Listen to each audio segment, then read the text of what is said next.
C editor and its working environment. C editor ఎలా ఉంటుంది, దాంట్లో ఏ విధంగా C ప్రోగ్రామ్ని వర్క్ చేయించుకోవాలి అనేదాన్ని మనం చూస్తాం. ఇక్కడ C వర్కింగ్ ఎన్విరాన్మెంట్ చూసినట్లయితే 3 వర్కింగ్ ఏరియాస్ ఉంటాయి, లేదంటే 3 విండోస్ ఉంటాయి.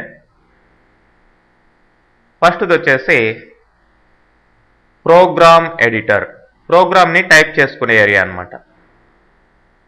రెండోది మెసేజ్ విండో, మీ ప్రోగ్రాంలో వచ్చిన మెసేజెస్ని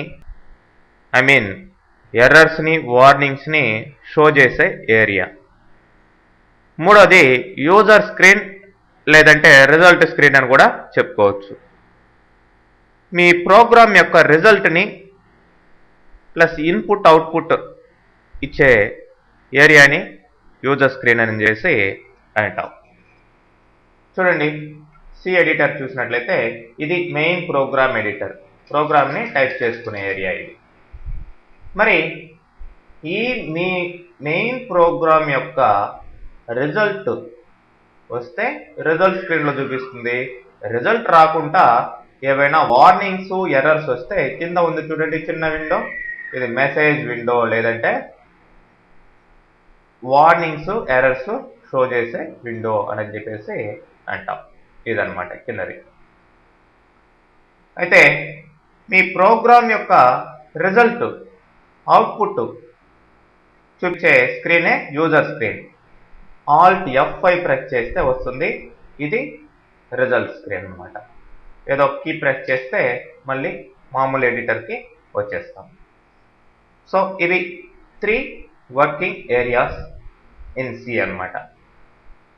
చూడండి, అయితే మనం ఒక ఫస్ట్ శాంపిల్ ప్రోగ్రామ్ ఇక్కడ ఇవ్వడం జరిగింది. ఇదే ప్రోగ్రామ్ని మనం సి ఎడిటర్లో చేసి చూద్దాం. ఫస్ట్ టైము ఒక ప్రోగ్రామ్ని టైప్ చేస్తున్నాను. include stdio.h. ఇది ఏంటిది? Header file declaration. హెడర్ ఫైల్ని ఇచ్చాం. దేనికి హెడర్ ఫైల్ అంటే మనం printf అనే ఫంక్షన్ని యూజ్ చేయబోతున్నాం. ఆ printfకి ఇది హెడర్ ఫైల్ అన్నమాట.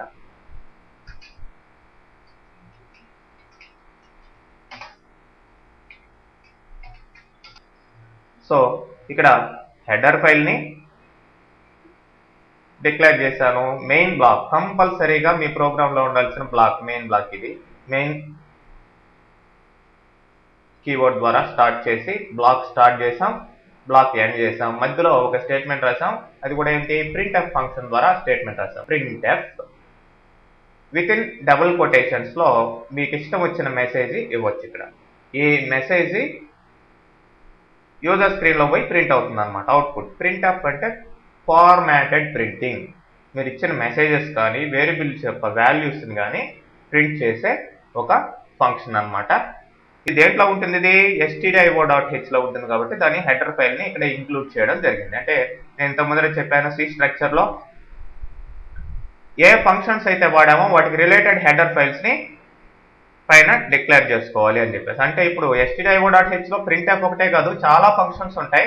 సో ఇక్కడ stdio.h ఇంక్లూడ్ చేసాం కాబట్టి దీంట్లో ఉండే ఏ ఫంక్షన్ అయినా మనం వాడుకోవచ్చు.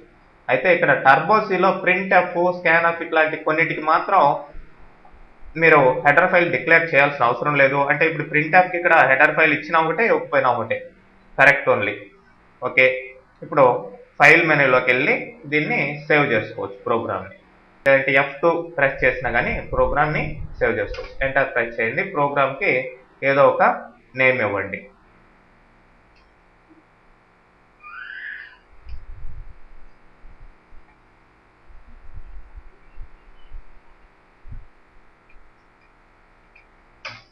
ఓకే, సేవ్ చేస్తాం. ఆ నేమ్ చూడండి, a.c. సి అనేది ఎక్స్టెన్షన్ అన్నమాట, ఫైల్ ఎక్స్టెన్షన్. మరి ఇక్కడ చెప్పినట్లుగా మీ ప్రోగ్రామ్ని కంపైల్ చేయాలి అంటే, మీ ప్రోగ్రామ్ ఇది సోర్స్ కోడ్, ఇది దీన్ని మిషన్ కోడ్గా మార్చాలి అంటే ఆల్ట్ F9 ప్రెస్ చేయండి. ఆల్ట్ F9 ప్రెస్ చేశాను. సో కంపైలేషన్ అయిపోయింది. వార్నింగ్స్ అన్ని 0, ఎర్రర్స్ కూడా 0. సక్సెస్ఫుల్ అని వచ్చింది. ఎందుకంటే మీ ప్రోగ్రామ్ లో ఎటువంటి ఎర్రర్స్ లేవు. సో ఏదో ఒక కీ ప్రెస్ చేస్తే మళ్ళీ మామూలు విండోలోకి మీరు వెళ్ళిపోతారు. అదే ఫర్ ఎగ్జాంపుల్ ఏదో ఒక ఎర్రర్ ఇచ్చామనుకోండి. ఫర్ ఎగ్జాంపుల్ ఇక్కడ సెమీకోలన్ తీసేసాను. ఇప్పుడు ఆల్ట్ F9 మళ్ళీ ఒకసారి కంపైల్ చేయండి. ఏమొచ్చింది? ఒక ఎర్రర్ వచ్చింది. ఎనీ కీ ప్రెస్ ఎనీ అని చూపిస్తుంది. కీ ప్రెస్ చేసిన తర్వాత కింద చూసినట్లయితే మెసేజ్ విండోలో మీకు చూడండి మెసేజ్ ఎర్రర్ చూపించింది. Statement missing semicolon in function main. So ఇప్పుడు దాన్ని రెక్టిఫై చేసుకోవాలి. మనం ఎంటర్ ప్రెస్ చేస్తే పైకి వెళ్ళి సెమీకోలన్ ప్రెస్ చేసి మళ్ళీ కంపైల్ చేయండి. So success. So once compilation అయిపోయిన తర్వాత అంటే ఆల్ట్ F9 ప్రెస్ చేసిన తర్వాత ప్రోగ్రామ్ ని రన్ చేయాలనుకోండి. Control F9. కంపైలేషన్ అంటే సపరేట్ గా చేయకుండా డైరెక్ట్ గా కంట్రోల్ F9 ఇచ్చినా కానీ కంపైలేషన్ జరిగి ప్రోగ్రామ్ అనేది ఎగ్జిక్యూట్ అవుతుంది. కానీ ఫస్ట్ మనం చెకప్ చేసుకుని తర్వాత రన్ చేస్తాం. Okay, control F9. So control F9 అంటే ప్రోగ్రామ్ యొక్క రిజల్ట్, మన సక్సెస్ఫుల్ ప్రోగ్రామ్ యొక్క రిజల్ట్ ఎక్కడ వచ్చి ఉంటుంది? నేను ఇంతకు ముందర చెప్పాను, రిజల్ట్ స్క్రీన్ లో, యూజర్ స్క్రీన్ లో వచ్చి ఉంటుంది. సో ఏమైంటుంది? ఈ printf ద్వారా మనం ఇచ్చిన ఈ మెసేజ్ అక్కడ ప్రింట్ అయి ఉంటుంది. సో మరి ఇక్కడ చెప్పినట్లుగా రిజల్ట్ చూడాలంటే ఏంటి? ఆల్ట్ F5 ప్రెస్ చేయాలి. సో ఇప్పుడు మనం ఆల్ట్ F5 ప్రెస్ చేస్తే రిజల్ట్ స్క్రీన్ లో లేదంటే యూజర్ స్క్రీన్ లో చూడండి, hello this is my first program. So మీరు ఏదైతే printf లోపల ఇచ్చారో విత్ ఇన్ కొటేషన్ లోపల ఆ మెసేజ్ యాజ్ ఇట్ ఈస్ గా అక్కడ వెళ్ళి ప్రింట్ అవుతుంది. అది.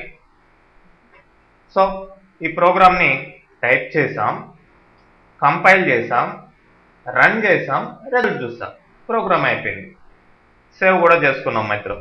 మరి ఇప్పుడు కొత్త ప్రోగ్రామ్ కావాలనుకోండి, మళ్ళీ చాలా మంది చేసే పొరపాటు ఏంటంటే మళ్ళీ కిందనే ఇంకొక ప్రోగ్రామ్ ని మెయిన్ అని కిందనే టైప్ చేస్తుంటారు. ఇలా చేయకూడదు. మళ్ళీ న్యూ ఫైల్ తీసుకోండి, Alt F new, enter press చేస్తే ఇది సేవ్ అడుగుతుంది. ఎస్ చేసేయండి, సేవ్ అయిపోయింది. మాడిఫికేషన్స్ జరిగాయి కాబట్టి ఇప్పుడు మళ్ళీ నో నేమ్ డాట్ సి అని వచ్చింది. ఫ్రెష్గా ఇప్పుడు మళ్ళీ ఇంకొక ప్రోగ్రామ్ని మీరు టైప్ చేసుకోవచ్చు అనమాట. ఓకే, ఈ విధంగా మళ్ళీ ప్రీవియస్ ప్రోగ్రామ్ని మీరు లోడ్ చేసుకోవాలనుకోండి, మళ్ళీ ఇంత ముందర ప్రోగ్రామ్నే చూడాలి. మళ్ళీ ఏం చేస్తారు? ఫైల్లోకి లోడ్ F3 అన్నా కూడా అదే. సో ఆ ప్రోగ్రామ్ని లోడ్ చేసుకోవచ్చు. ఏ ప్రోగ్రామ్ కావాల్సి ఉంటే ఆ ప్రోగ్రామ్ని లోడ్ చేసుకోవచ్చు. ఫర్ ఎగ్జాంపుల్ ఇట్లా అంటే నేను వేరే ప్రోగ్రామ్ని లోడ్ చేశాను, సిమిలర్ ప్రోగ్రామ్ని, ఈ విధంగా అనమాట. సో ప్రోగ్రామ్ని టైప్ చేయడం, దాన్ని సేవ్ చేసుకోవడం, కంపైల్ చేయడం, రన్ చేయడం, రిజల్ట్ చూడడం, మళ్ళీ కొత్త ఫైల్ మళ్ళీ ఓపెన్ చేసుకొని మళ్ళీ టైప్ చేయడం. ఈ విధంగా మీరు ప్రోగ్రామ్స్ని ఎడిటర్లో ఎడిట్ చేసుకోవచ్చు అనమాట. సరే, ఇది శాంపిల్ ఫస్ట్ ప్రోగ్రామ్ చూసాం. ఇక్కడ మీరు ఇక్కడ నుంచి ఇక్కడ వరకే ప్రోగ్రామ్. ఇది నోట్ పాయింట్స్ అనమాట. ఇవే ప్రోగ్రామ్ అనగానే మీరు ఏదైతే ఇచ్చామో అది యాజ్ ఇట్ ఈస్గా అట్లనే టైప్ చేసుకొని చూడాలి. వేరే ఎక్స్ట్రా అంతా సైడ్ టైప్ చేస్తే ప్రోగ్రామ్ ఎర్రర్ వచ్చేస్తుంది. ఓకే, నెక్స్ట్ చూడండి, రెండో ప్రోగ్రాంలో మనం ఏం చేసాం? ఇక్కడ ఫస్ట్ కమెంట్ ఇచ్చాం. This is my second program అని కమెంట్ వేసినట్టే చెప్పాను. దీన్ని మీ కంపైలర్ చెకప్ చేయదు, దీన్ని పక్కన పెట్టేస్తుంది. ఇక్కడి నుంచే కంపైలర్ చెకప్ చేస్తుంది. సో ఇక్కడ ప్రీవియస్ ప్రోగ్రామ్కి ఈ ప్రోగ్రామ్కి తేడా చూసినట్లయితే ఏమిచ్చాం? ఇక్కడ పైన ఎక్స్ట్రాగా ఓకే, నేను ప్రోగ్రామ్స్ ఆల్రెడీ ప్రిపేర్ చేసి సిలో లోడ్ చేసి పెట్టున్నాను, అవే మీకు షో చేస్తున్నాను. ఎందుకంటే ఇప్పటికిప్పుడు టైప్ చేయడం ఇదంతా లేట్ అవుతుంది కాబట్టి నేను నెంబర్ 2 ప్రోగ్రామ్ ఆల్రెడీ ఉన్న ప్రోగ్రామ్ని లోడ్ చేస్తున్నా. ఎంటర్ ప్రెస్ చేస్తే number 2. Okay, this is my second program అని వచ్చింది. మరి ఇక్కడ నుంచి కంపైలర్ చెకప్ చేస్తుంది. ఇంతకు ముందు ఏం లేవు ఇక్కడ. ఇంతకుముందు మీ ప్రోగ్రాంలో CLR SCR లేదు, గెట్ CH లేదు. సో దానివల్ల యూజ్ అయిందని చూస్తే చూడండి, మళ్ళీ ఫస్ట్ ప్రోగ్రామ్ ఓపెన్ చేద్దాం. ఈ ప్రోగ్రాంలో మీరు కంపైల్ అంటే రన్ చేసేటప్పుడు, రన్ చేయడం అంటే కంట్రోల్ F9 కదా, కంట్రోల్ F9 4 టైమ్స్ ప్రెస్ చేశానండి. అక్కడికి వెళ్ళి రిజల్ట్ చూడండి. రిజల్ట్ చూడాలంటే ఏంటి? Alt F5. ఎన్నిసార్లు పడింది? 4 టైమ్స్ 5 టైమ్స్ మనం ఎన్నిసార్లు అయితే కంట్రోల్ F9 ప్రెస్ చేసామో అన్నిసార్లు ప్రోగ్రామ్ యొక్క రిజల్ట్ ఇక్కడ రావడం జరిగింది. మళ్ళీ ఇంకా కంట్రోల్ F9 ప్రెస్ చేస్తున్నాం అనుకోండి, మళ్ళీ యూజర్ స్క్రీన్లో చూస్తే ఏమవుతుంది, అన్ని టైమ్స్ మళ్ళీ వచ్చి ఉంటుంది. అంటే ఇంతకు ముందర యూజర్ స్క్రీన్లో ఉన్నది క్లియర్ కాలేదు. మరి అలా క్లియర్ కావాలి అంటే అక్కడ చెప్పిన విధంగా రెండో ప్రోగ్రాంలో ఇక్కడ ముందర ఏం పెట్టాలి, CLR SCR. ఇప్పుడు చూడండి, మీరు ఈ ప్రోగ్రామ్ని కంట్రోల్ F9 ద్వారా రన్ చేసినట్లయితే కంట్రోల్ F9 ప్రెస్ చేయండి, యూజర్ స్క్రీన్లోకి వెళ్ళి చూడండి, ఏమైంది, ఇంతకు ముందు రెండు మెసేజెస్ అన్ని క్లియర్ అయిపోయాయి. అంటే ఫస్ట్ మెయిన్ స్టార్ట్ అవుతుంది, యూజర్ స్క్రీన్ క్లియర్ అవుతుంది, తర్వాత మెసేజ్ వస్తుంది. ఇక ఎన్నిసార్లు కంట్రోల్ F9 ప్రెస్ చేసినా కానీ మీకు రిజల్ట్ స్క్రీన్లోకి వెళ్తే ఒక్కసారి మెసేజ్ కనిపిస్తుంది. అది నెక్స్ట్ ఇక్కడ గెట్ CH అనేది కూడా ఇవ్వడం జరిగింది. మామూలుగా మీరు ఏం చేస్తున్నారు, కంట్రోల్ F9 ప్రెస్ చేసిన తర్వాత ఇట్లా ఆగటం లేదు, రిజల్ట్ చూడాలంటే ఏం చేస్తున్నారు, Alt F5 ప్రెస్ చేస్తున్నారు. అంటే గెట్ CH లేకపోతే కంట్రోల్ F9 ప్రెస్ చేసిన తర్వాత మళ్ళీ Alt F5 ప్రెస్ చేయాలి రిజల్ట్ స్క్రీన్ చూడాలి అంటే. అలా కాకుండా గెట్ CH ఏం చేస్తుందంటే gets A character from the keyboard. అంటే స్క్రీన్ క్లియర్ అవుతుంది, మెసేజ్ ప్రింట్ అవుతుంది, ఎక్కడ వెళ్ళి యూజర్ స్క్రీన్లో ప్రింట్ అవుతుంది, గెట్ CH అంటే కీబోర్డ్లో నుంచి ఏదో ఒక క్యారెక్టర్ టైప్ చేసేది అక్కడ వెయిట్ చేస్తుంది అనమాట. చూడండి, కంట్రోల్ F9 ప్రెస్ చేస్తున్నాను, ఇట్ ఈస్ వెయిటింగ్. ఏదో ఒక కీ ప్రెస్ చేసేదాకా అక్కడ వెయిట్ చేస్తుంది. అంటే రిజల్ట్ మనకి ఇమీడియట్గా కనిపించేసింది. ఇక్కడ ఎంటర్, ఏదో ఒకటి ఎంటరో ఏదో ఒకటి కొడితే అప్పుడు ఎడిటర్లోకి వస్తాం. అంటే ఇప్పుడు ఏం చేయక్కర్లేదు, మనం Alt F5 ప్రతి ప్రోగ్రామ్కి ఇవ్వక్కర్లేదు. ఎందుకు, గెట్ CH పెట్టాం కాబట్టి. It is waiting. ఎక్కడెక్కడ ఆగాలో యూజర్ స్క్రీన్లో మనం రిజల్ట్ కంట్రోల్ F9 ప్రెస్ చేసినప్పుడు అక్కడక్కడ ఏం పెట్టుకోవచ్చు, గెట్ CH పెట్టుకోవచ్చు.